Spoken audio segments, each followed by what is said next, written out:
Alhamdulillah kita kembali lagi pada malam Sabtu, yang mana pada malam ini kita biasa akan membahas sama-sama tentang masalah kitab At-Tibyan fi Adab Hamlatul Quran. Ya. Kitab Tibyan tentang adab-adab bagi yang menghafalkan Al-Quran atau yang mengkaji Al-Quran. Nah, kita kemarin sudah sampai kepada bab ketiga, ya. Nah, maka insyaallah kita akan lanjut kepada bab yang keempat. Bismillahirrahmanirrahim. Qala mu'allifah kitab Syekh Abi Bakr Zakaria Yahya Syarafuddin wa Syafi'i wa nafa'ana bihi wa bi'ulumihi fid dunya. Bab Rabi' fi adabi mu'allimil Qur'an wa muta'allimihi. Ya, jadi untuk yang sebelumnya ya, kita kan membahas tentang fadilah-fadilah, ya, fadilah-fadilah yang ahli membaca Al-Quran, fadilah membaca Al-Quran itu sendiri. Terus juga adab memuliakan terhadap ahli Al-Quran, dan juga melarang untuk menyakiti ahli Al-Quran. Dan sekarang masuk ke dalam adabnya pengajar Al-Quran, ya, dan yang mempelajari Al-Quran. Ya, jadi antara guru dan murid yang di situ sama-sama mempelajari Al-Quran, di sini dijelaskan bagaimana adab-adab dalam mengkajinya, adab-adab dalam menghadapi pelajaran terhadap Al-Quran tersebut. Nah, apapun itu, ya. Jadi pengajar sama yang pelajarnya, yang mengajarkan dan yang belajarnya. Ya. Sini akan dijelaskan. Hadal babu ma'al babaini. Ya. Ba'dahu huwa maqsud al-kitab wa huwa tawilun mutashirun jiddan. Ma'ana ashir ila maqasidihi mukhtasir fi fusulin liyashala hifduhu wa dhabtuhu wa dhabtuhu insyaallah. Ya. Jadi ini musannif, ya. Beliau menuliskan pada bab ini itu bersama dua bab. Ya. Dua bab. Ya. Bab atau banyak? Jadi saya lihat dulu babnya banyak atau banyak, ya.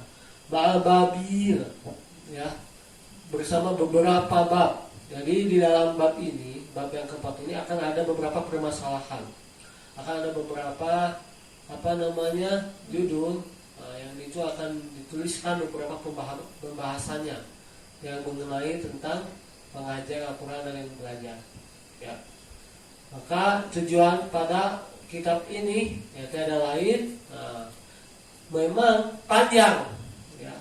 Panjang penulisannya, ya, panjang dan tersebar, udah panjang dan terperinci, ya. Maka saya akan menunjukkan juga, ya, pada maksud-maksud daripada tujuan bab yang dibahas secara terperinci tersebut. Jadi ada kesimpulannya, ya, dari yang setiap bab nanti itu disebutnya fasal di sini, ada fasal-fasalnya. Itu panjang memang penjelasannya tiap pasal itu. Nanti ada tujuan tertentu, maksud daripada inti pembahasan pasal tersebut. Ya, mukhtasar fi fusulin itu dalam pasal-pasalnya. Supaya apa? Nah, supaya memudahkan untuk menghafalnya dan mengambil daripada mengambil intisari, ya, bab yang dibahas tersebut. Insyaallah. Jadi sebelumnya kan rata-rata dalil, ya, dari hadis, dari Quran, hadis dari Quran. Kalau sekarang ini pembahasannya terperinci. Jadi banyak kalau ulama juga pembahasan yang dibahas oleh para ulama-ulama tersebut. Bukan sekadar dari Quran saja, dari hadis saja. Nah, pertama memang diawali dengan dalil-dalil Al-Quran dan hadis, ya. Awalnya yang bagi ilmu qari'i wal qari yaqsida bidzalika Allah Ta'ala, ya. Nah, yang pertama ini, ya, sesuatu yang yang pantas atau yang seharusnya bagi pembaca, bagi yang mengajarkan bacaan, ya, bagi pengajar maksudnya, al-qari, dan yang membacanya yang lagi belajar, itu supaya bertujuan hanya mengharap ridha Allah Ta'ala. Ini pertama nih. Jadi ingin belajar Al-Quran atau mengajarkan Al-Quran, pertama tujuannya itu untuk apa? Mendapatkan ridha Allah. Itu dulu yang paling utama, ya. Paling utama yang harus diutamakan dalam melakukan apapun, ya. Soalnya bukan hanya untuk belajar mengajar saja, ya. Apapun amal soleh, pertama kali yang diniatkan untuk apa? Mendapatkan ridha Allah. Sebagaimana Allah Subhanahu wa taala firmankan, "Al-Syaitanur Rajim, wa ma umiru illa liya'budullaha mukhlishina lahud-din, hunafa wa yuqimus shalah wa yutuz zakah wa dzalika dinul qayyimah." Ya. Dan tidaklah mereka diperintahkan kecuali supaya mereka beribadah kepada Allah dengan ikhlas, ya, pada agama yang lurus. Wa yuqimus shalah, mereka pun mendirikan sholat. Yutuz zakah, mereka menunaikan zakat. Wadzalika dinul qayyim, dan itulah agama yang lurus, ya. Jadi benar-benar pertama kali dalam amal apapun dalam agama kita, ya, hanya semata-mata ikhlas lillahi ta'ala, ridho karena Allah Ta'ala. Ini surat apa ini? Surat Al-Bayyinah, ya, surat Al-Bayyinah ayat 5, ya.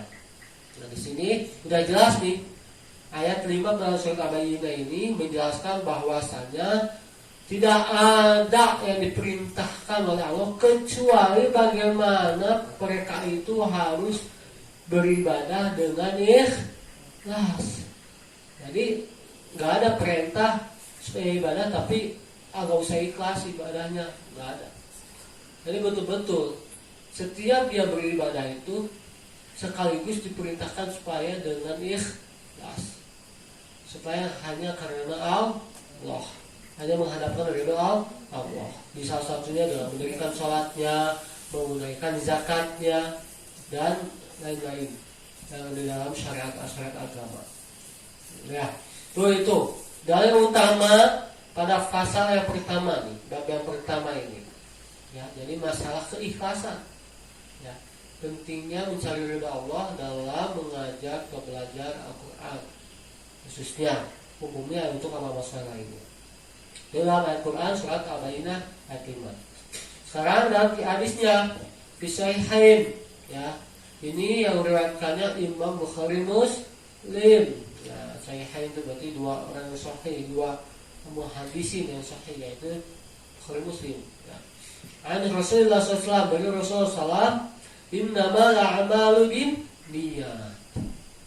Sesungguhnya setiap amal itu tergantung pada niat. Nah, setiap amal apapun itu tergantung niatnya. Wa innamal likulli imrin ma nawa. Dan sesungguhnya di setiap urusan pun itu tergantung pada niatnya. Nah, ada hadis menusul Islam. Nah, di sini, ya, ini termasuk dalam fondasi-fondasi Islam. Ya, kan? Ini dalam hadis itu mewakili bahwanya sangat penting dalam setiap beramal itu diawali dengan niat. Ya, untuk apa sih tujuan antum, niat antum untuk melakukan amal soleh itu? Apa niatnya? Apa tujuan? Nah, ini yang pertama akan dilihat sebenarnya. Sejauh mana kualitas kita baik dalam amal soleh itu, sejauh mana niat baik kita dalam ingin mengamalkan amal soleh tersebut. Jadi percuma, ya, amal soleh gede, banyak, kuat, tapi niatnya untuk hal yang tidak baik. Niat selain kepada Allah, niat selain ya buat kebaikan, hawa nafsu sendiri lah, atau malah pengennya dilihat oleh orang untuk keduniawian, untuk hal itu, maka sudah sia-sia saja amalnya. Ya, walaupun banyak. Berapa tuh? Dalam dalil bahwasanya dalam setiap amal pun, nah ini dikhususkan untuk bagi pengajar Al-Quran, ya, baik yang belajarnya, menghafal Quran, ini niat nih. Perhatikan niat untuk apa ini? Ya. Nah, begitu juga warwaina an Ibnu Abbas radhiyallahu anhu qala inna ma yahfalu rajul ala qadri niyatihi. Nah, kami juga meriwayatkan dari Ibnu Abbas radhiyallahu anhu, beliau berkata, sungguhnya seseorang akan terjaga perkara tersebut itu karena tergantung pada niatnya. Kadar seukuran terhadap niatnya. Ya, seseorang sungguhnya seseorang akan terjaga dalam mengamalkan sesuatu itu tergantung kadar niatnya. Ya, terjaga. Kalau ada riwayat lain, nih itu kan bahasanya yahfaz nih. Ini bahasanya kata lain.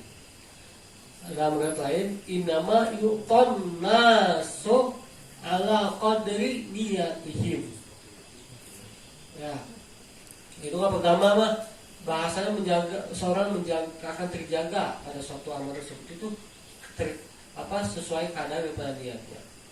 Jadi apapun amalnya bisa terjaga dengan baik itu ya niatnya segimana. Kalau misalkan itu pengen jadi hafiz Quran, masuk pesantren, ya, kalau itu bakal terjaga amal baik antum menghafal Quran pesantren itu tergantung niat antumnya. Ketika niat antum kuat dari awal ini, insya Allah selama antum jadi penghafal Quran akan terjaga tuh. Tapi kalau di perjalanannya niatnya sudah melemah, niatnya sudah salah, nah ini otomatis nih akan melenceng nantinya, akan tidak terjaga lagi tujuan amal dia. Nah, itu ukuran niat itu penting nih. Ketika antum udah merasa lemah, berarti lihat niat itu benar, niat itu udah benar nih, udah nggak sungguh-sungguh lagi pengen jadi hafiz Qurannya. Nah, kalau atau gimana ini? Nah, perhatikan. Kalau masih sungguh-sungguh, insya Allah dia nggak akan lagi malas-malasan. Nah, tapi kalau masih sungguh-sungguh pengen jadi hafiz Quran, maka terus maju dia, terjaga, ya, usaha-usaha yang biasa dilakukan. Nah, ini dalam berkaitan apa? Innama yu'ton nasu ala qadri niyatihim. Nah, sesungguhnya manusia itu akan diberikan, masih berarti ganjarannya. Sesungguhnya manusia itu akan diberikan atau akan dapat pahalanya itu sesuai kadar dari niat-niat mereka. Mendapatkan sesuatu juga, ya, manusia itu akan diberikan sesuatu, maksud di sini diberikan hasil dari amalnya itu dilihat juga kadar atau ukuran niatnya. Wah, penting banget itu masalah niat itu dalam awal kita. Jadi enggak. Dia kalau meremehkan penting amal udah niat kumaha gitu mah orang melakukan alasan gitu kan istilahnya. Berarti mah sholat udah kumaha niat lagi abelah sholat gitu. Hati-hati itu. Kalau seandainya udah meremehkan masalah niat, dia sholat kerjain amal soleh, lihat aja bakal kelihatan kualitas dari amalnya. Orang yang betul niatnya benar-benar lurus dengan niatnya yang jelek melenceng, itu akan terlihat dari kualitas amalnya itu. Ya, dari zahirnya begitu, apalagi dari hakikatnya, ya udah sama Allah ditolak kalau niatnya salah. Ya, dilihat manusia mungkin dia betul sholat, dilihat manusia betul dia ngaji Quran, ngapal Quran, terlihat tuh, lihat akbar ke kamal tuh, ngaji Qurannya rajin. Ya. Belum tahu ternyata setiap kamal itu baca Quran ditolak oleh Allah amal baca Quran. Kenapa? Oh ternyata kamal itu pengen lihat orang lain, misalkan gitu, misalkan, ya, contohnya begitu. Ya karena memang manusia tidak bisa langsung melihat dia begitu, tidak, tapi Allah saja yang bisa melihat kadar niatnya. Kan niat itu di mana adanya niat? Dalam hati. Niat itu bukan di mulut, saya niat menjadi hafiz Quran sungguh-sungguh. Ngomong mah gampang, tapi apakah sesuai enggak yang dia omongkan pada hatinya itu? Nah itu. Ya, belum tentu sama apa yang dia ucapkan dengan apa dalam hatinya.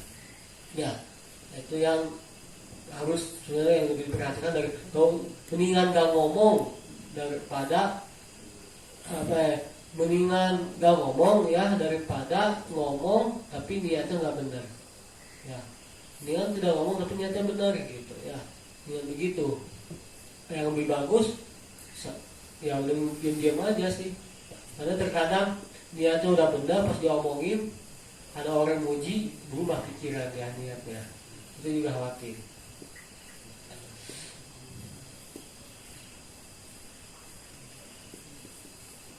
Nah juga ini diriwayatkan juga nih, ini yang Uwaina anil Ustadz Abdul Qasim Al-Kushairi ya. Jadi kalau tadi mah hadis yang sebelumnya ini hadisnya hadis dari sahabat ya, hadis Ibnu Abbas yang tadi itu tentang bahwasanya manusia akan diberikan pahala itu sesuai kadar atau ukuran niat mereka, itu dari hadis sahabat. Kalau sekarang Uwaina anil Ustadz Abdul Qasim Al-Kushairi. Nah ini Abu Qasim Al-Kushairi, ini bukan kalangan sahabat ya, kalangan ulama terdahulu. Al-Ustadz Abi Qasim Al-Kushairi rahimahullah qala berkata, apa beliau? Al-ikhlasu ifradul haqqi fi ta'atil qasdi. Adapun keikhlasan itu adalah membuktikan kebenaran di dalam ketaatan dengan tujuan tertentu. Ya. Adapun keikhlasan itu membuktikan yang hak, membuktikan suatu kebenaran fit'ah dalam ketaatan bil qasdi dengan tujuan tertentu. Nah, apa sih tujuannya? Nah, jadi tujuannya itu tertentu, maksudnya sudah diketentuin. Kalau dia tuh bisa teruji keikhlasannya dan benar tuh, dia tuh dalam kebenaran karena taat. Ya, gimana? Wa huwa ayyurida bi ta'atihi taqarrub ila Allah Ta'ala duna syai'in akhar min tasna'il makhluk. Nah, itu. Apa sih? Pada tujuan apa? Nah, yaitu tujuan itu menginginkan dengan melakukan ketaatan tersebut itu untuk apa? Taqarrub ila Allah. Ya. Dia itu ingin melakukan ketaatannya itu untuk apa? Supaya bisa dekat dengan Allah, supaya mendekatkan diri kepada Allah duna syai' akhar, bukan dengan sesuatu apapun. Nah, bukan dengan sesuatu yang lainnya. Ya, bin tasna'il makhluk, dari perhatian makhluk. Ya, bukan. Nah, itu hakikat kepada ikhlas, luar biasa nih. Ya, jadi kalau teruji keikhlasan itu memang benar, dia mentaati pada Allah, dia orang taat, ikhlas, diakui kebenaran pada ikhlas tersebut atau diakui kebenaran pada ketaatan tersebut, itu tujuannya apa? Taqarrub ila Allah, ingin mendekatkan diri kepada Allah, itu paling utama, bukan untuk sesuatu yang lain, dari perhatian makhluk, ya, bukan. Ya.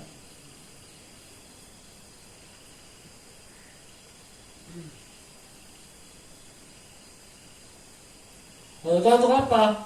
Al-iktisaba mahmalatin, iktisaba mahmalatin indanas, atau untuk mencari pujian di hadapan manusia. Nah, bukan itu. Ya. Duna syai'in akhar min tasna'il makhluk au iktisaba mahmalatin indanas. Bukan untuk sesuatu yang lain dari perhatian makhluk ataupun ingin mencari daripada pujian dari manusia. Bukan untuk itu, bukan. Ya. Untuk itu. Au mahabbatin madahan makhluk, atau untuk mendapatkan kecintaan dari makhluknya. Supaya orang itu suka kepada saya. Kalau saya melakukan ketaatan pada Allah ini, supaya orang itu kan memuji saya, jadi puji-puji saya, ahli taat kepada Allah soleh. Wah, kalau saya ibadah kan orang banyak suka ke saya nanti. Nah, gitu ya. Nah, itu nggak boleh kayak gitu. Nah, au ma'ana minal ma'ani siwa taqarrub ila Allah, atau sesuatu yang bermakna selain taqarrub ila Allah aja. Apapun yang maknanya itu selain takarub kepada Allah. Ini jangan sampai terjadi pada tujuan-tujuan kita. Nah, apapun yang kira-kira selain takarub kepada Allah, itu tujuan yang menjauhi malahan kepada Allah. Niatnya untuk manusia, makhluk dunia.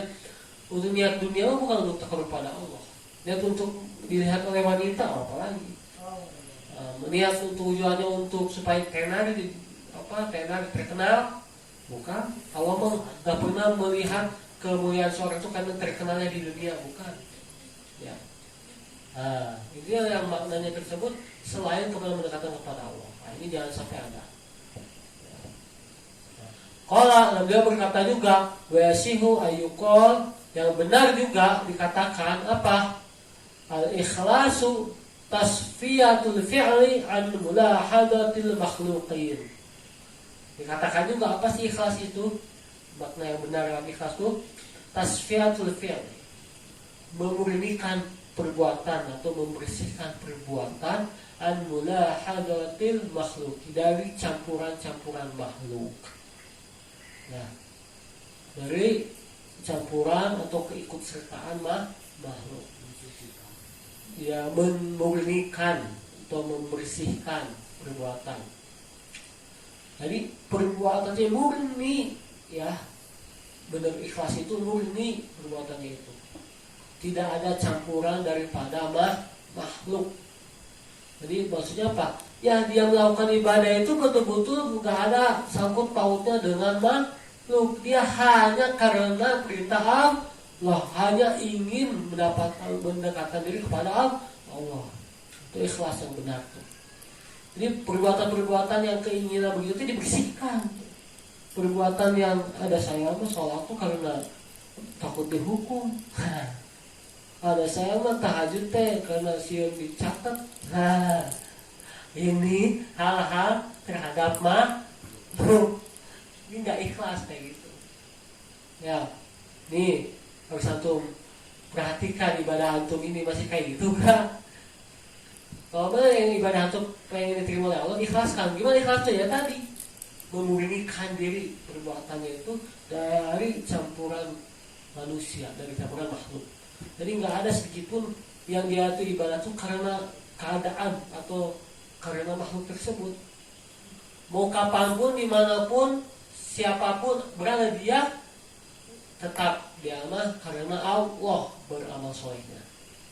Gitu, itu baru ikhlas. Itu yakin diterima kayak gitu amal soleh. Tapi kalau belum bisa begitu, ya masih 50-50, awal-awal diterima enggak atau amal soleh kita selama ini. Kalau masih karena niatnya tadi selain takarub kepada Allah.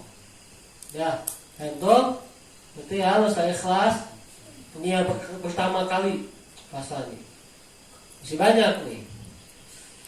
Mana dulu nih? Ini ada juga an Hudzaifah al-Mar'ashi. Ya, ini pendapatnya riwayat dari Hudzaifah al-Mar'ashi rahimahullah taala. Apa sih menurut pendapat ulama ini? Al-ikhlasu istiwa'u af'alil abdi fi dhahir wal batin. Jadi banyak ya pengertian ataupun definisi-definisi tentang ikhlas itu. Menurut para ulama, beliau masing-masing memiliki pendapat sendiri. Nah, kalau menurut Hudzaifah al-Mar'ashi, dia mengatakan ikhlas itu samanya perbuatan-perbuatan hamba di dalam zahir dan batinnya. Jadi sesuai, ya, keikhlasan itu sesuai apa yang dilakukan secara zahirnya dan yang diinginkan pada batinnya, pada hatinya. Kalau dia tuh sholat, ya memang di hatinya dia sholat benar. Nah, sholat itu apa? Menghadap Allah. Di hatinya memang dia tuh ingin berdoa pada Allah. Nah, sesuai. Tuh kan? Memang yang namanya sholat, kira-kira ada nggak sholat menghadap dia tuh sholat itu karena menghadap presiden? Ada. Sholat menghadap presiden ada. Berhajat sholat karena ada presiden harus sholat dulu misalkan. Ada kayak gitu? Gak ada ya. Sholat itu hanya untuk Allah. Ya. Walaupun wasilah keinginan kita untuk apanya ya kita kepada Allah sholatnya kita itu ya. Nah, maka harus sesuai tuh ikhlas tuh. Jadi sama perbuatan hamba di dalam zahir dan batinnya sesuai. Tuh kan ikhlas itu bisa dikatakan seperti itu. Kalau antara batin dengan zahirnya beda. Mungkin dalam niatnya dia itu niatnya pengen sholat, tapi prakteknya dia nggak sholat. Sesuai nggak dia ikhlas? Nggak juga. Atau dia sholat, tapi dalam hatinya nggak niat sholat, niatnya tuh pengen tidur, tapi praktek sholat, itu misalkan. Dia sholat, tapi ada yang tidur dalam saat gitu kan. Aduh, senang. Ya, wah pikirannya kemana? Ini pengen apa aja dalam satu. Nah itu ikhlas nggak kayak gitu? Enggak, kan nggak sama, nggak sesuai. Maka pentingnya menyamakan perbuatan amal soleh kita itu secara zahir dan batin. Menurut pendapatnya Syekh Hudzaifah Al-Marqashi. Nah juga nih diriwayatkan oleh Al-Zinnun. Wah banyak nih, masya Allah. Al-Zinnun rahimahullah taala. Zunnun ya namanya Zunnun alam. Ulama berkata salasun min alamatul ikhlas katanya. Ada 3 tanda-tanda orang disebut ikhlas. Kata pendapat beliau kata Syekh Zunnun ya. Ada 3 tanda-tanda itu menjadi ikhlas. Termasuk orang yang ikhlas lah gitu ya. Pertama apa? Istiwa madahi wal zammi minal ammah. Ya. Sama saja dia baik sudah dipuji ataupun dicela oleh orang-orang umum. Apa maksudnya? Jadi keadaan dia ketika beramal soleh itu baik dipuji, mengamalkan itu baik dicela, tetapi lempeng ya karena Allah gak terkesan dengan suasana keadaan itu maksudnya. Kan kadang kita sholat, kalau misalnya sholat pertama antum misalnya sholat hajat 2 rakaat pertama Allahu Akbar beres. Pas udah beres sholat 2 rakaat itu hajat tuh datang orang, masya Allah, udah nih gaji nih sholat hajatnya. Ya tuh, terus ada sholat deh orang itu mah. Wah, pas sholat 2 rakaat hajat yang selanjutnya mah rada-rada dilamakan tuh. Wah, ternyata dia terpengaruh. Ketika dipuji mah sholatnya jadi pengen dilihat oleh siapa misalnya yang nanya Furqan, nanya ku dente misalkan. Pengen dilihat oleh Furqan, biar lebih dipuji lagi bahwasanya sholat hajat saya pun lebih khusyuk, lebih panjang rakaatnya misalkan gitu. Wah, pas sholat hajat rakaat Furqan juga bener udah sholat hajatnya lebih kas hajam beres misalkan. Nah ini ketika hati ini udah berubah ya, asalnya hajat pertama mungkin ikhlas gak ada yang lihat, tapi ketika diuji dengan pujian, wah jadi niatnya karena Furqan lihat sholat hajatnya ya. Atau sebaliknya ya, asalnya tuh dia tuh rajin sholat hajat, pas ku datang apa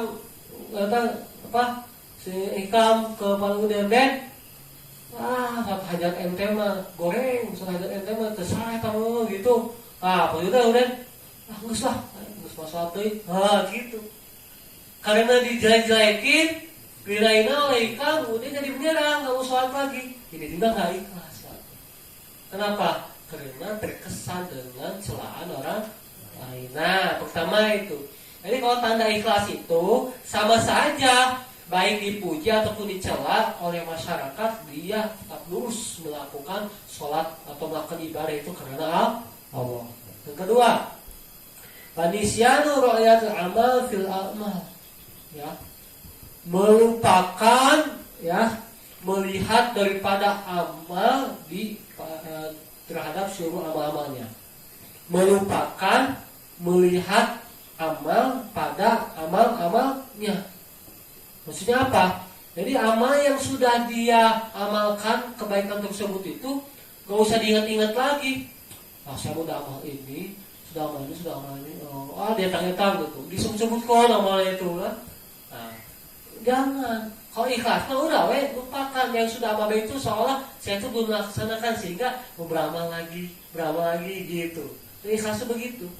Ya, jadi melupakan amal itu seolah tuh dia itu seolah kayak belum beramal. Maka dia tuh amal lagi. Nah, jadi tidak dilihat-lihat. Saya amal saya tuh yang lihat ini dilihat tuh semua dibahas. Apalagi kalau sampai bicarakan itu sama soleh dan itu orang lain. Ya. Atau melihat amal saya tuh sehari ini saya udah tahajud atau gitu kan. Nah, itu nggak ikhlas kayak gitu. Ya, jadi udah lupakan aja. Ya, amal yang dia lakukan itu beramal seperti itu. Nah, ketiga yang ikhlas itu apa? Tanda ikhlasnya yang kedua tuh. Yang ketiga apa? Baik bidal sawabil amal fil akhirah. Baik bidal sawabil amal fil akhirah. Untuk apa? Hanya mengharapkan pahala-pahala beramal di akhirat. Tujuannya apa? Ya, untuk apa? Mencari atau mendapatkan pahala-pahalanya itu, pahala-pahala amal-amalnya itu di akhirat. Udahlah, nggak apa-apa saya sholat tuh menang duit, oke. Balah orang sholatnya masalah masih seberes-beres. Yang penting mah orang sholat teh di akhirat jadi pahala gede. Jadi saya menjadikan tabungan untuk pahala-pahala di akhirat. Itu nggak apa-apa. Jadi namanya apa? Ihtisaban, ya, mengharap pahala. Nggak apa-apa. Kalau kita beramal soleh disebut ikhlas, beramal untuk mendapatkan pahala di akhirat itu termasuk ikhlas. Ya, untuk akhirat. Nah itu. Tapi kalau untuk mengharapkan selain itu, untuk duniawian, nah ini belum tentu ikhlas. Ya. Nah, ada berapa tadi tanda-tanda ikhlas menurut Syekh Junud? 3. Pertama apa? Sama saja dia lakukan walaupun dipuji ataupun dicela oleh masyarakat. Ya. Baik sama lempeng saat itu dipuji selagi nggak masalah, nggak terkesan. Yang kedua apa? Melupakan melihat amal pada amal-amal yang lainnya, ya, amal seluruhnya. Nah, jadi amal maksudnya apa? Tidak melihat-lihat lagi amal-amal yang sudah dilakukan dan dibahas-bahas lagi, dari omongan lagi. Ya sudah, amal udah lewat tadi itu. Yang ketiga apa? Untuk mendapatkan atau mengharapkan pahala-pahala amal di akhirat. Jadi pahalanya cukup dibalas di akhirat saja. Nah, itu. Kalau seandainya ternyata habis sholatnya contohnya dapat grup, bisa miliar, dia termasuk ikhlas nggak kayak gitu? Ikhlas nggak? Tetap ikhlas dan nggak diniatkan. Ya, itu memang udah hadiah dari Allah. Kalau untuk dia kan dia tuh untuk pahala di akhirat. Tapi ternyata pas dia beres sholat tuh dia datang orang misalkan apa, orang kaya. Assalamualaikum Pak, Masya Allah. Pak saya minta doanya Pak, Bapak kan mau beres sholat Pak ya. Saya minta doanya, anak saya sakit Pak. Ini imbalan Bapak mendoakan anak saya kasih 1 miliar. Wah, langsung kalau kuat. Ini bener Pak, soalnya Pak, jangan mau Pak, bukan ngeprank. Benar Pak, Masya Allah, ini saat penting Bapak mendoakan anak saya, Masya Allah, saudara semua. Itu tetap ikhlas, tetap. Kenapa? Nah, itu gak diniatkan, udah datang sendiri itu, ya, datang sendiri tiba-tiba hadiah mungkin dari Allah rezekinya itu.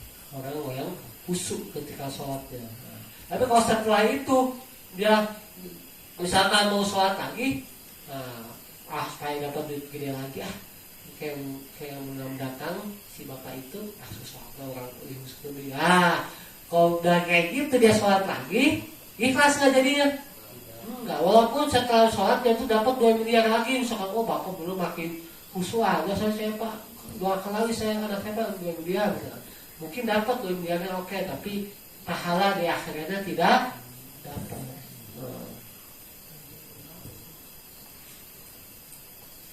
Ada lagi pendapatnya Sya'an Fudaili bin Iyad, ya.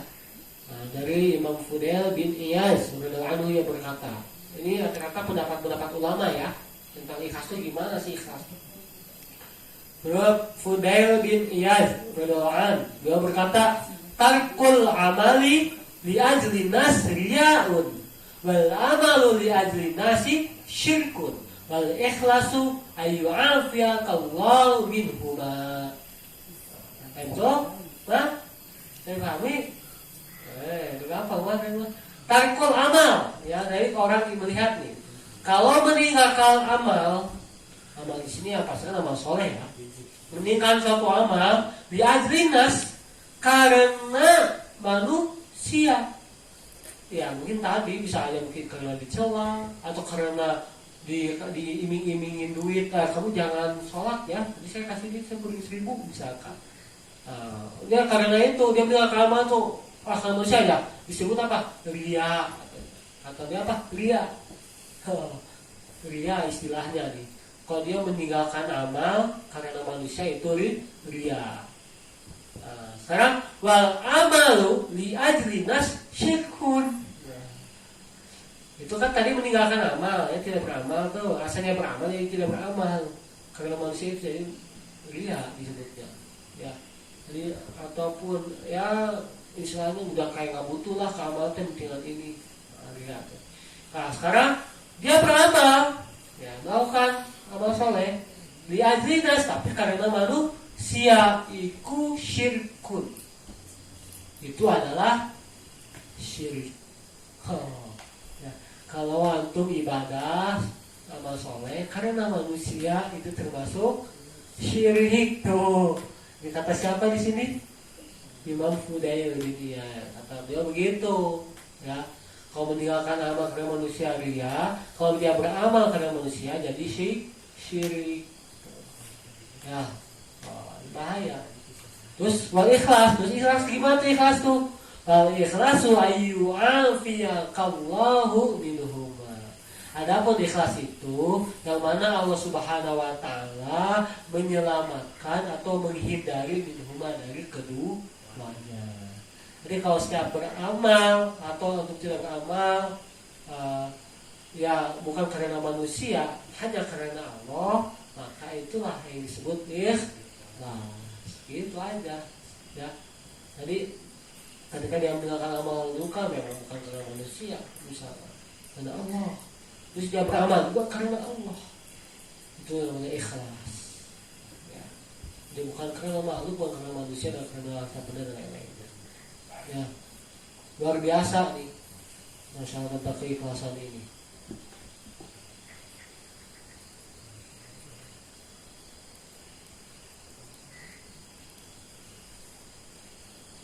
Banyak sekali dia tuh, masya Allah.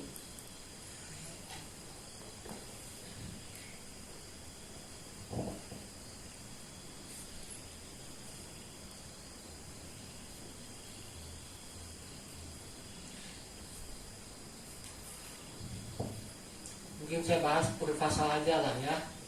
Nah ini kita bereskan lagi ikhlas. Nah kalau saya mau nambung juga nih lumayan panjang lagi pembahasannya. Makna ikhlas lagi.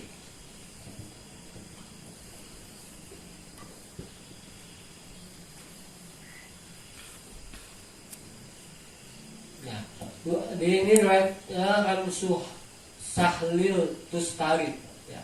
An-Sahal dari Sahal Al-Tustari ya rahimahullah ta'ala, beliau berkata,